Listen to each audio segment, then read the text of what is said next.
show here. Thank you. It's working? It is. So I would love, well, okay, also going to get me some water. I would love to begin this by asking you both about your acting journey and how did you get involved in this craft? Oh, well, I think I was an editor for a poetry magazine and a small press, and I met somebody who was an actress, and I thought that would be interesting to explore. So I started taking acting lessons, and in one of my acting classes, a woman named a friend of mine who was an actress, Sarah Venable, who was in Martin. She was the suburban housewife, if you've ever seen Martin, yeah. She said, oh my gosh, they're casting for blonde actors, so I decided I didn't know who George was, and I didn't know anything about Night of the Living Dead. I knew nothing, but I went to the audition, and I auditioned, and he cast me. Well, he called me back and then cast me, but that was, I scared him in the audition. I did a monologue that I changed a little bit, so it sounded like I had just walked away from somebody who was actually hit by a car or something as they were crossing the street. And at the end of the monologue, George said, oh, I'm so sorry for your friend. I said, no, I was acting. So I scared him. Sweet. Well, let's see. I'm from New York City originally, and I had trained at the American Conservatory Theater in San Francisco. I trained at the Stanislavski Theater. I was like a really serious person. I'm making fun of myself. It's okay, right? And George came to New York with Christine Forrest, who was then his girlfriend, and who ultimately they got married. But Christine and I went to college together. We know each other, so we went to college, and we were both in the theater department. And so she suggested me to George, and they came to New York. They sent me the script, and I went, "Oh my God, this is the most bloody, disgusting thing I've ever read in my entire life." Because you don't get the humor when you read the script, and once you get to the set, then you start to get the humor. Remember the basement scene early on when they're all eating each other? So we were called to the set, Kenny and I, and went into the set there, and there were all these extras who were zombies and eating each other. It was just disgusting. Really, I mean, up front it was disgusting. And George was there, and I said, "George, this is like really gross." And he looked at me with a big smile and went, "Yeah, I know." Just pure. So you were also involved in another beloved horror film, Batman. Batman was, unique. Have you all seen Batman? Yeah. Well, it was the funniest part of it was that they were supposed to film it in summer because it was a summer camp in the woods, and this tale of, the monster in the woods that comes out. But they didn't get their funding in the summer, so they had to wait till October to film it. So we were supposed to pretend that we were in summer camp as the weather was freezing. And so we were filming at night, and we were wearing more and more long underwear underneath everything. And the leaves were falling off the trees, so the set designer had to go around pasting leaves. I remember painting them, spray painting them orange and red. And I do remember one time there was like this weekend, and there was some clairvoyant or medium or something, and people were going to see this in the town. It was like a little festival or something. And so the set designer was told that her future was that she would be a forest ranger. Oh God. But it was pretty funny. So we were out there in the cold with our long underwear and pretending we were at a campfire in the summer. Yeah. It was pretty funny. And about Creepshow, can you talk about your experience love Creepshow. filming that? Pre-show was, Me too. pre-show was wet. Pre-show was wet.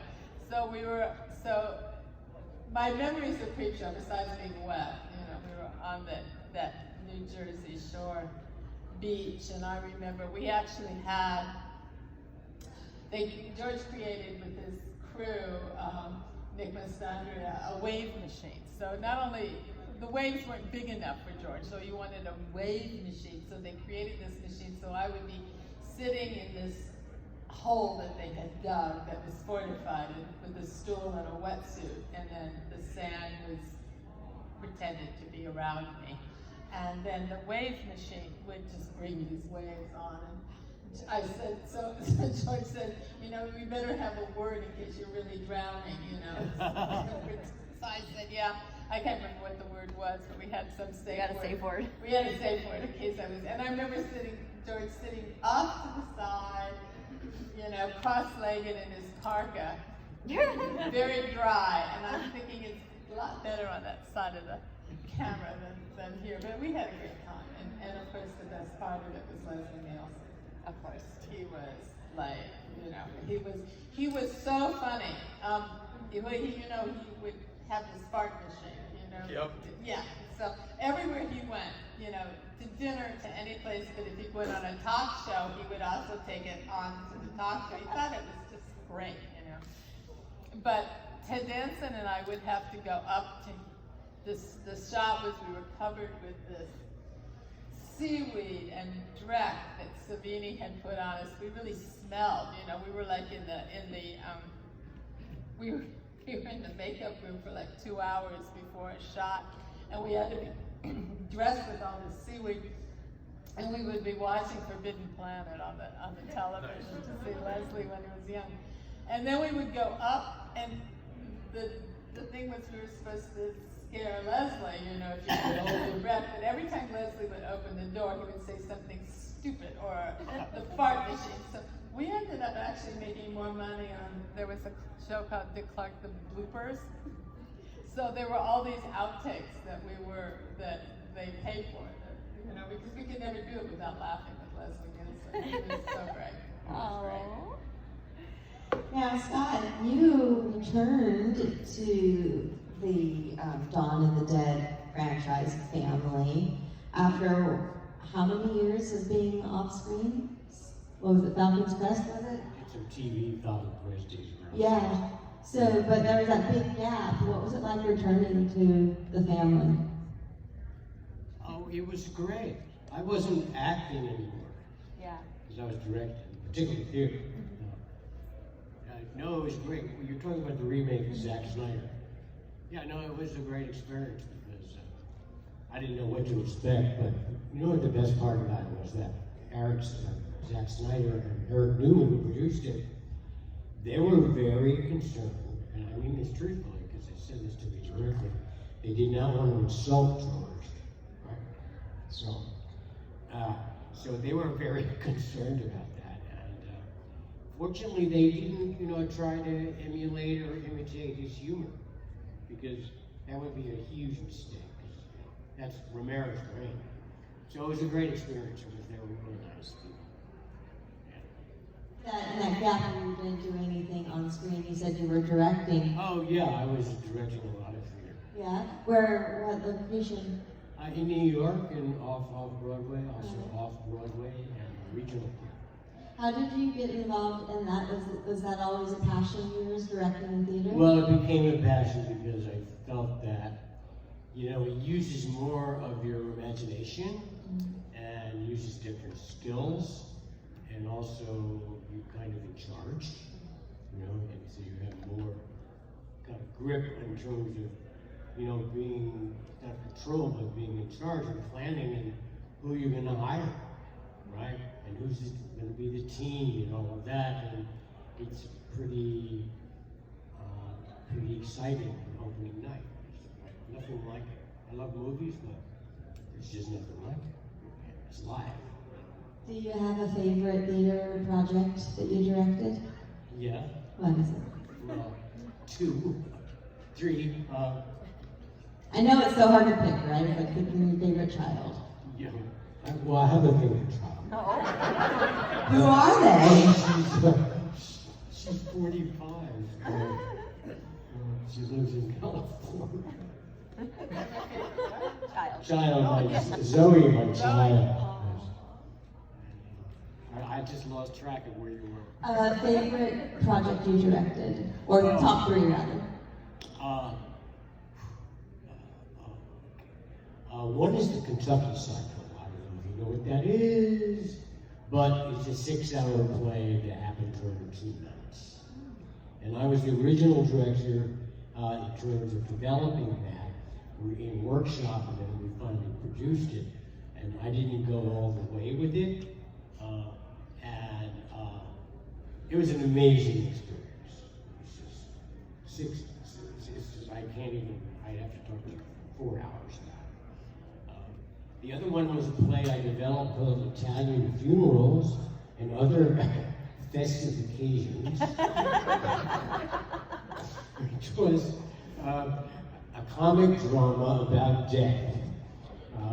True story. And developed it, and it had a very cinematic feel because it traveled time through the Alzheimer's of this mother. And that was like really successful. Very moving. Wonderful. Yeah. Do we have any audience questions right now? The hands were there. When I met George Romero, I asked him what he thought about all the newfound fame of zombies, Walking Dead, and you kind of see them in a lot of movies and everything now. What were your kind of thoughts when you saw the popularity of Walking Dead and all the newfound zombie movies? The new zombie films. Yeah. Right? Well, I mean, Greg Nicotero came out of George's stable, so to speak. So he was trained right at the hand of George. So Walking Dead came out of that. I know that George particularly loves Shaun of the Dead. Yes. He loves Shaun of the Dead. And, you know, he liked the humor, he liked the slowness of it. It was really an homage to George. Yes. That was very clear.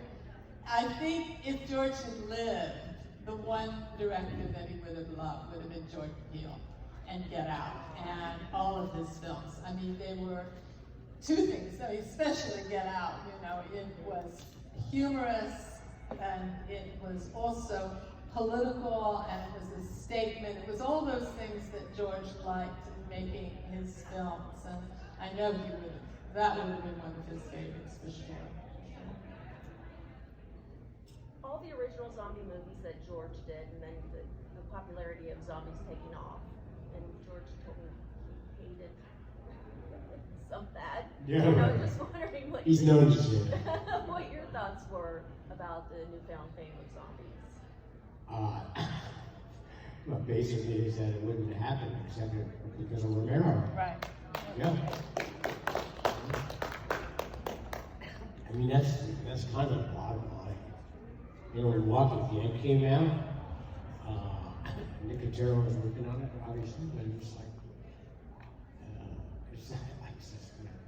wow, this is a mainstream television. Gee, how did that happen? You know, wouldn't have happened without Romero. Sorry. And Romero was a very decent person. You would never, if you met him and didn't know what he did, you would never know that he just was a horror fiend, you know, and you just wouldn't have known.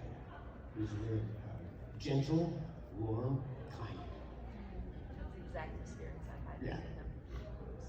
Yeah, it's funny how, you know, the trends happen. You know, now zombies are like, not that zombies are fading, but now vampires are rising again. So it's interesting. It's like one comes up and the other, you know. Yep. So now we're getting what, Nosferatu for Christmas, right? Yeah. Very Oh, ho, ho.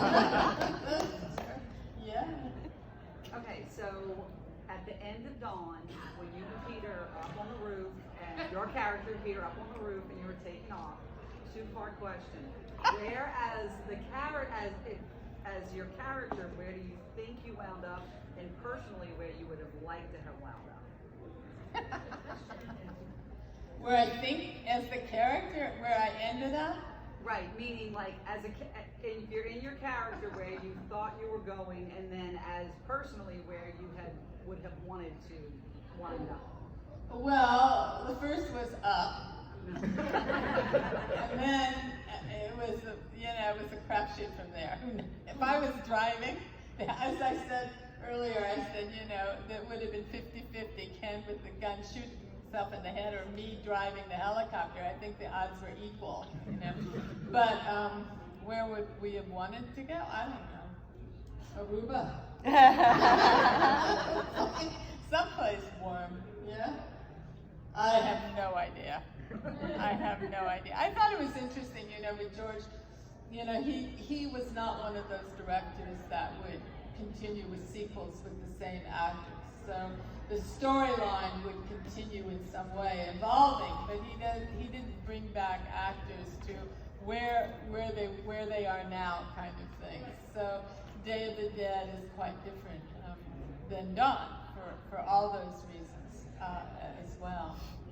The future is, he lays out the future, but the characters we just don't know. Well, I know where I ended up.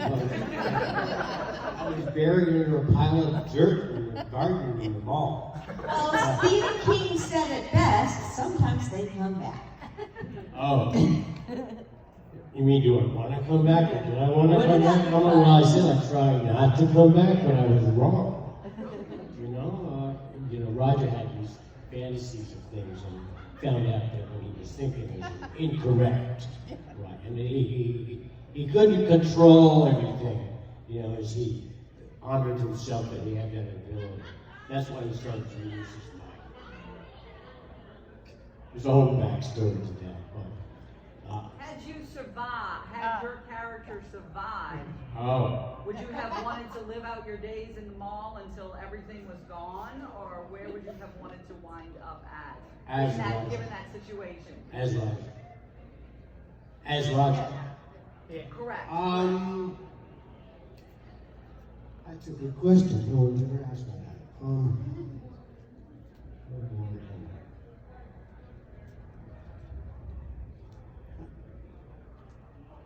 I never thought about that because I died.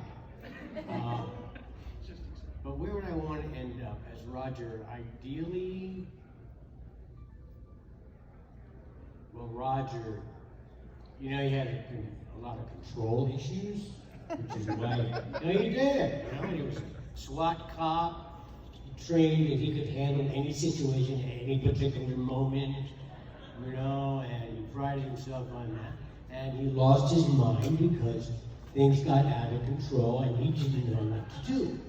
Right? So then he started to make stupid mistakes. Where would I want to end up? Well, as Roger, not as Scott, okay? Probably because he thrived on danger. He thrived on pushing the envelope, right? That's where he felt alive. That was his problem. I don't know if that's too esoteric. I don't think I'm answering your question. Anyone else out there? Yeah. Have you ever gone back to visit the mall where this was shot?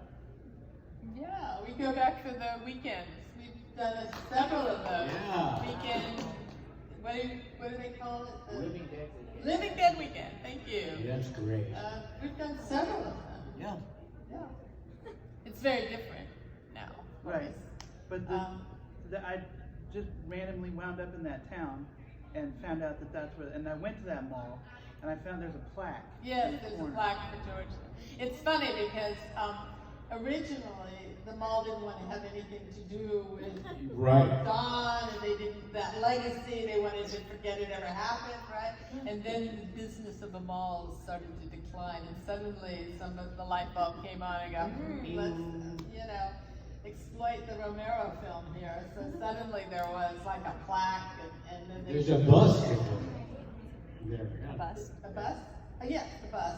and people do tours in the mall, so they're very happy about that now. Yeah, it keeps business going. Right. For how long, I don't know. I don't know how long that mall is going to be there. Yeah. I just want to ask for both of you guys, kind of overall, how much input, how much, I don't know, how many conversations you may have had with George about the story arc of your characters throughout Dawn of the Dead, because Scott as Roger, you kind of slowly lose your mind. You can kind of see that throughout the film, little moments here and there. And specifically with Gaylen, your character and the way that you interact with David as, boyfriend, girlfriend, it's not a lovey-dovey relationship, really. It's more of a, I'm knocked up with your kids, so I gotta be with you, unfortunately, type of situation. Or not even with you. How much of that was from George, and how much of that was from you guys' interpretations of the characters? Your first question is, do we talk to George a lot about that? Yeah. I've talked to him somewhat about it. The thing about George, he gives you a lot of freedom as an actor to think on your own, right? So that's really where the whole thing starts. He doesn't get into the little tiny details of your performance. He just doesn't. And he just kind of sets you free. You do what you want to do, and he just trusted that I would come up with the right so-called results, if they want, okay? I took the role because of the arc it had. That was your question, right? Yeah. And that's why I took the role, because the movie disturbed me, or read the script, but I thought the role was a great role, yeah, he and I talked about that, but we didn't have intense, in-depth conversations. He just understood that I understood. So. Well, George and I had a few conversations, mostly about starting off. I wanted to be sure that the woman character was not going to scream and cry through the whole film. So that was one of my first lines that I drew with George, is that if that was okay, then I would go ahead. And this was, it was early on. This was, I think, Aliens was done right after, and then Terminator. So women at that time, were always the victims. And certainly, as much as I like Night of the Living Dead, the women were, pretty paralyzed. So I said that can't happen with her. So one of the things that George did with me was make her stronger. And at a certain point, I said she's not strong enough. And that's when George went and rewrote the scene where I say, which was my favorite scene, I would have made you all breakfast, but I don't have my pots and pans, and the guys all roll their eyes, and they had their eye rolls for Not really like that. Yeah, legendary. And then I said, I want to fly the helicopter, and I want to learn how to shoot the gun. But that had to be written in, because it was becoming clearer that she was not as strong as the other three. And my favorite thing, though, was that I went to a screening, just quietly. I was sitting in the balcony when they were doing a screening in New York at the Dawn of the Dead. It was just a regular movie time. And I was sitting there, and people get pretty vocal, when they were watching the film. And there was during this whole period of the guys are talking about her, and she's pregnant, and she's smoking, which is another thing. The people in the audience were going, leave the bitch, just leave her, dump her. And I remember going, wait, it gets better. And these people turned around and they looked at me and they looked at the screen, and I think that was the scariest moment for them. But I think that's what happened, And as far as the relationship, he didn't talk about that at all. That just was in the script. It just was, was what it was. I thought it was very funny that David, who was actually cast in a role where he's the weakest of the three guys, was the only military guy in the whole film who knew actually how to shoot a gun. Can I add to that? Yes. Yeah. I was not in the military. I was classified 4F because I had a physical problem that I could not be drafted. And Ken wasn't. And Ken wasn't. And then David and I would joke about this, you know, because I was the sharpshooter, but he actually could be a sharpshooter. And that was kind of fun, you know. I did get trained by cop. That was pretty intense. So this question's for Gaylen. Oh, yeah. So David and Scott got to play two of the greatest zombies of all time. You kind of wish you had gotten a chance to put on the zombie makeup? No. The closest I came was that, you know, originally I was supposed to die in the film. So it was supposed to put my, you know, Peter was going to shoot himself in the head, and then I was going to stick my head in the helicopter blade. So my very first encounter was I flew to Pittsburgh, and Savini made a head cast for me.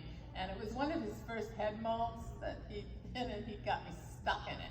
Oh. So it was like an hour to get me out. So I thought, that's it, that's enough, you know. So the makeup, but people loved it, you know, the zombies in the mall, you know, they would put their makeup on and they were like, I think they were getting $1 a day or something to be a zombie. And they would wear the makeup all day long, and after they'd leave, they would keep the makeup on.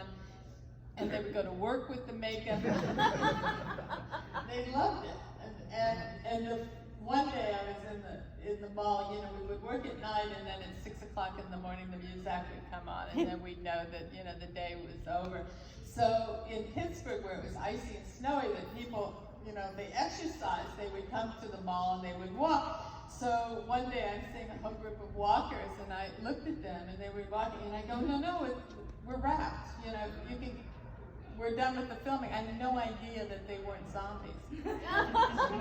But that's how brilliant George was that he, you know, there was for him no difference. The human beings and the zombies, once they were in a shopping mall and they were consumers, were the same, you know. So, Can I add to that? yeah, add. Yeah, no, I still think about that whenever I'm in a mall. It just sticks with me, you know, because then I just watch people wandering around, you know, but that's because of the Dawn of the Dead story. But that just still sticks with me. But you know, some people do wander around as if they are like they're lost. Yeah. They're mesmerized by all this stuff. Have someone in the back? This is a question for Scott. Being on both Dawn of the Dead movies, I know, I think I heard that George did not particularly care for fast zombies because they thought it was rotting flesh and they shouldn't be moving fast. I was wondering, after you worked on the new Dawn of the Dead, if you ever talked to George about his thoughts on converting them to fast zombies. Fast zombie? Oh, no, he didn't like them. Yeah. He thought they were ridiculous. I mean, he's very. He didn't speak with it about anger or anything. Exactly, that's ridiculous. Yeah. He had nothing to say about Zack Snyder or Right. the producer. No, he was not critical that way. It was just about the story and the way they did it. Well, I didn't like the movie at all. I thought it was, it was a well-produced, well-directed action film. Did you ever get to work with James Gunn, the writer, on it? Did I work with him? Yeah, did you ever get to No. talk to him about the character? No. You know, I ought to add that, you know, for George too, the zombies they were characters, you know. He saw them as characters, not just as flashes. And I think that's what, people have their favorite zombies and Dawn of the Dead, and you laugh and you make fun of them. And it carried it over into Day of the Dead as well. So I think that was another piece of it. What are y'all's thoughts on the zombies gaining their intelligence and, being the next evolution of something, or just a zombie? What do y'all think of That's a good that? question. Well, the original, you want to answer? Either way. Okay, well, the original script for Day of the Dead was very different than what was done. And the original script was not made because there wasn't funding for it. But it was a big a big kind of landscape of what he imagined. And he imagined, and it's pretty sociologically, it was very interesting. He imagined that zombies became our workforce, as long as we fed them. But they worked in a situation where humans wouldn't have to. So he looked at it as like how we treat the third world, the immigrant class, that this is where we're happy, we can exploit them, we can live with it, and that's the price we pay, and that's, you know, they do that for us. And that would have been a pretty big social statement, and it's unfortunate that I mean, The Day of the Dead is good, but it's unfortunate that the big film wasn't made. Well, it kind of came true in reality. Yeah, yeah. Well, I think George was prophetic in many ways. He saw this as happening, and it was, I mean, I worked on the script to cast it, and it was really interesting because the casting was incredible. When Dawn was being made, I mean, you know, agents looked at us like, what? Horror film? You know, we're not going to go see that film. And Day of the Dead, when we were casting it, every actor, every Broadway star came in to be auditioned. They all wanted to be a part of that script. And it was pretty amazing. Yeah, well, originally, going up with Gaylen saying,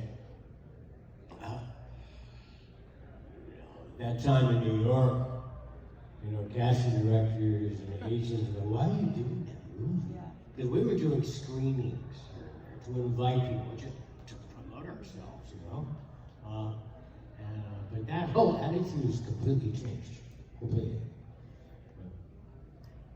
Yeah, I was also going to say the other film that I think George would have liked, and it was very much like, and they did an homage to George in it, which is not a film, it was a series, is The Last of Us. Have you seen that? And that beautiful episode where the two girls go into the mall was an homage to George. It was so interesting that they couldn't find a mall to shoot it in. All the malls were like so decrepit and no stores were there. So they had to recreate virtually that mall. But that was definitely an homage to George in that.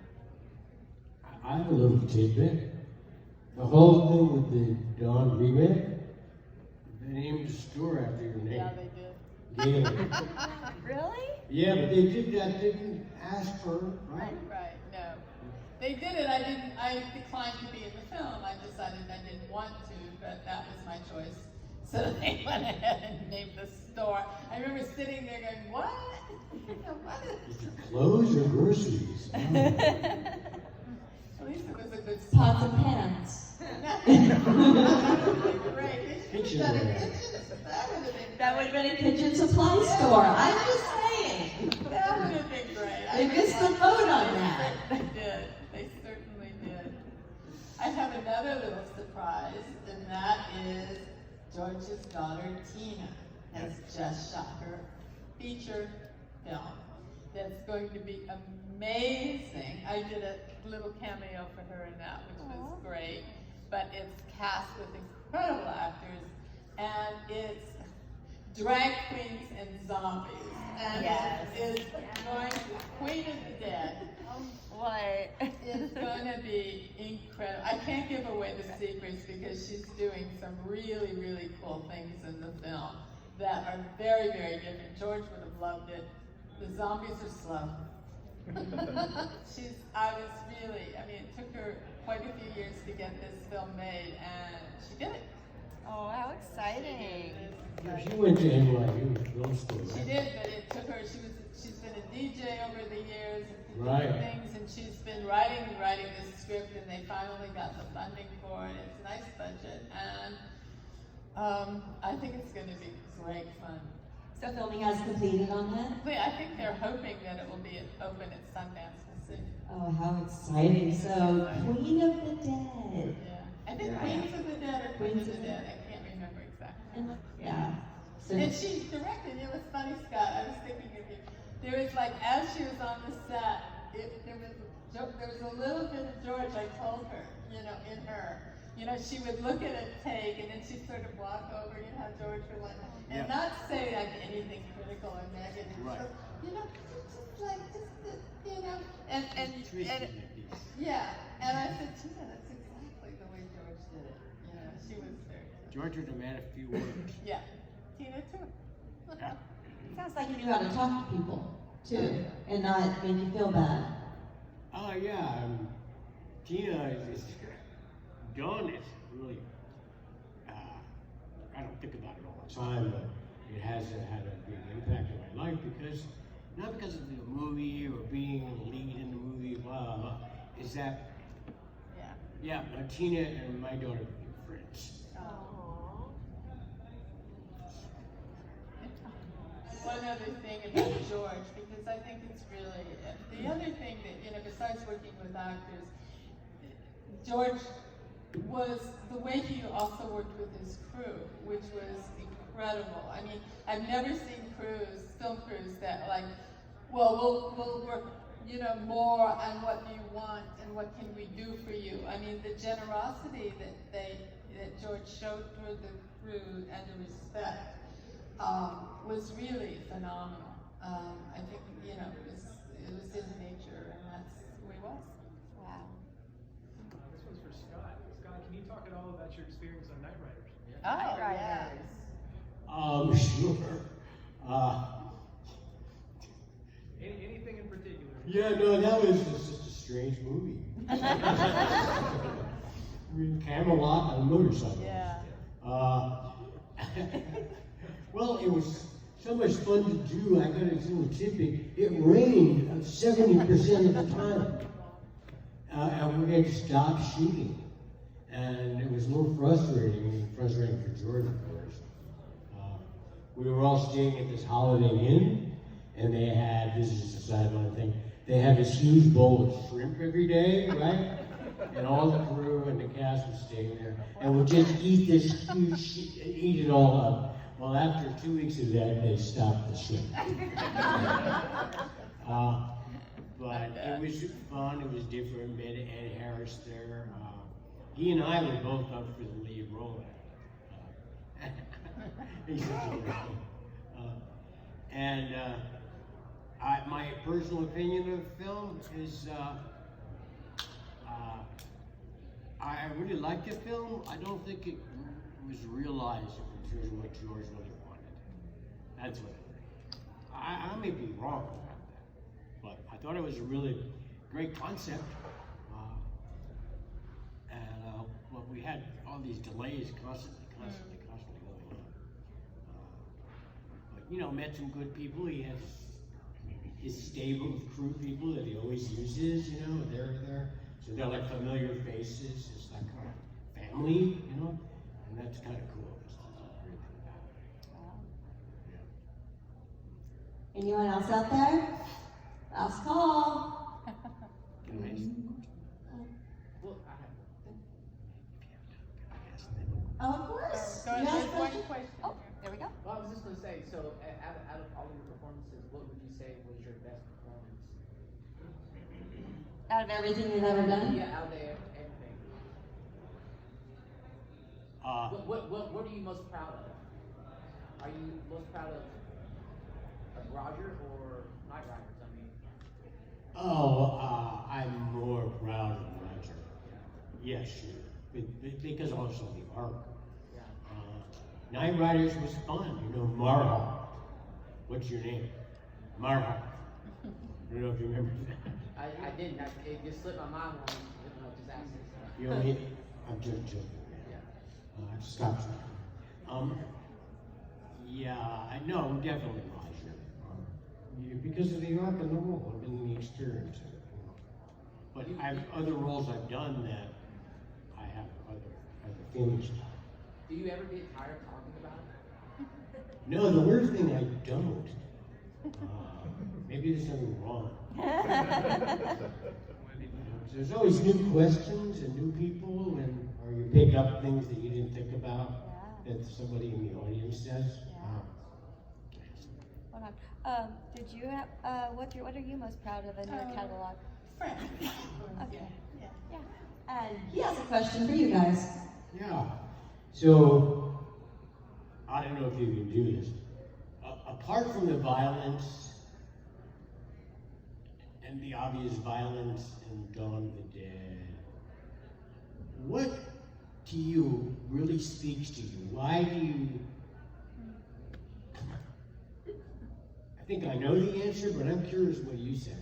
What is it that lingers in you? That why the film has such a meaning to you? Anyway. Yeah, shout it out. For me, it's always been a metaphor for social anxiety. Like every time I go to the grocery, I go to a party and people are trying to talk to me, it's like that really kind of pushes it to the nth degree. What I saw in Dawn of the Dead. You got one? Yeah, it just left such an impactful, like, a profound moment in my life that it, like, collecting and meeting you guys, like, it feels like I'm a part of a family. Wow. It gives me a sense of belonging. Like, I have my friends here, like, we just, there's just no one like us. And That is very cool. I would say that's pretty true. That speaks to the horror community in general, right? That's why it's so great. I'll kind of piggyback off of that. So like I'm from Atlanta, he's from Kentucky, he's from Indiana. We all met through George Romero. We're going to Pittsburgh and meeting you guys. So we all get together. We're like a big family, you know. Sweet. Well, back here, what do you guys think? I'll take it a different direction. I just kind of always enjoy those movies, especially as a kid, of being in a fun place overnight and hanging out, like career opportunities. And being in the mall overnight, and just hanging out and having free range. Until it's not fun anymore. Right. And we have one back there, and then we'll get to you. Yeah.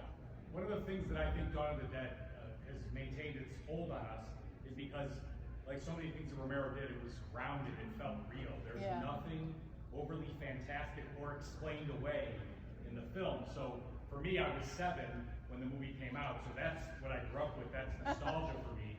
But for others, you can honestly see that kind of feeling of reality is there, and it doesn't require too many leaps, too many moments of like cognitive jumping that says, well, I'm not going to accept this. You really can kind of get through those suspensions of disbelief and have a meaningful experience with it, regardless of how you come to it. That's really. And the fact that he tried to add the humor to it, because in daily life we try to think of the humor in things as well. Yeah. So I kind of feel like that also makes you relate more to the movie. Yeah, life's horrific. Yes. We got one here too, and then we'll get you. Yeah, it's similar to what he was saying, like that's what comes back to me. I saw it when I was, I think, 12 years old at a midnight movie, and it was almost like a roller coaster ride. It was fun as a kid. Like you get locked in the mall, everything's yours, you get to shoot zombie. It was just a fun ride. And then now that you get older, all the social context resonates. It's so obvious. We're walking around like zombies with our cell phones. People are getting hit by cars because they're not looking when they're crossing the street. It's just all of that kind of plays out. But that's what brings me back. And there's the dialogue is just so great.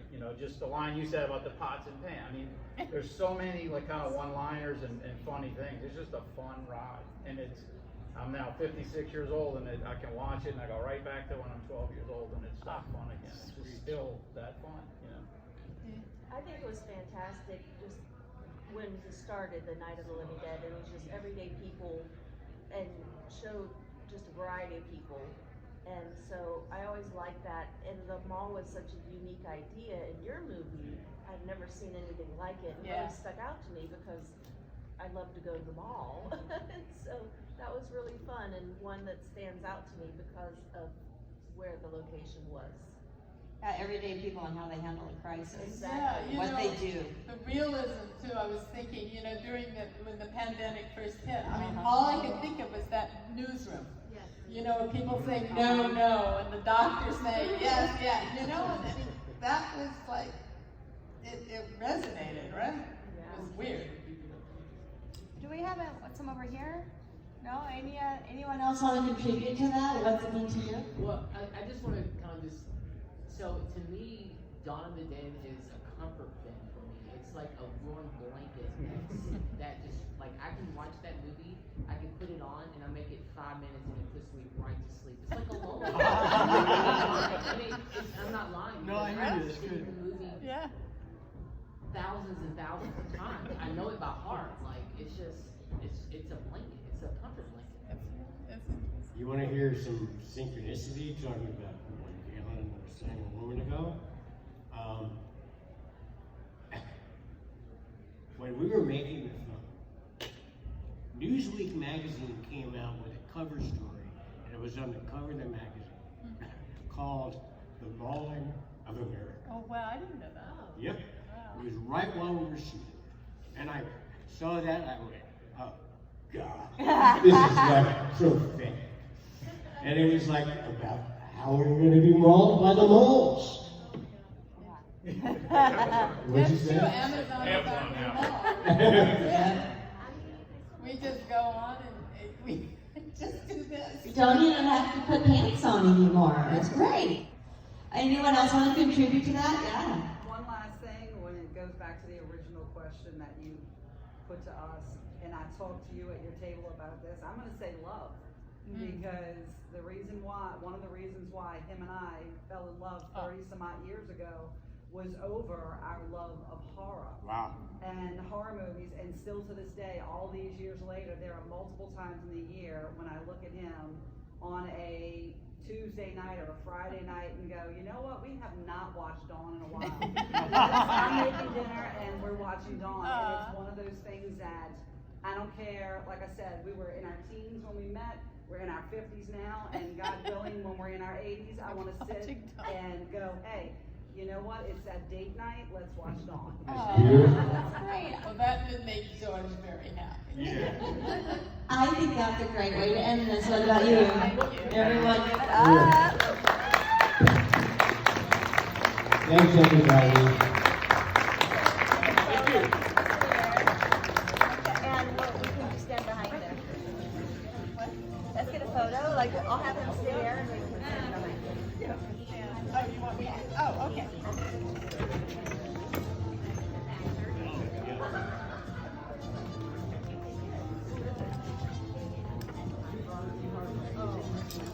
Thank you. Oh.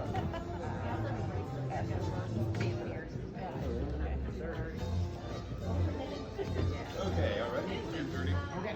1, 2, 3. 1, 2, 3. And 1. Thank you, guys. Okay, let's go ahead and Offload me, I'm like Amazon package.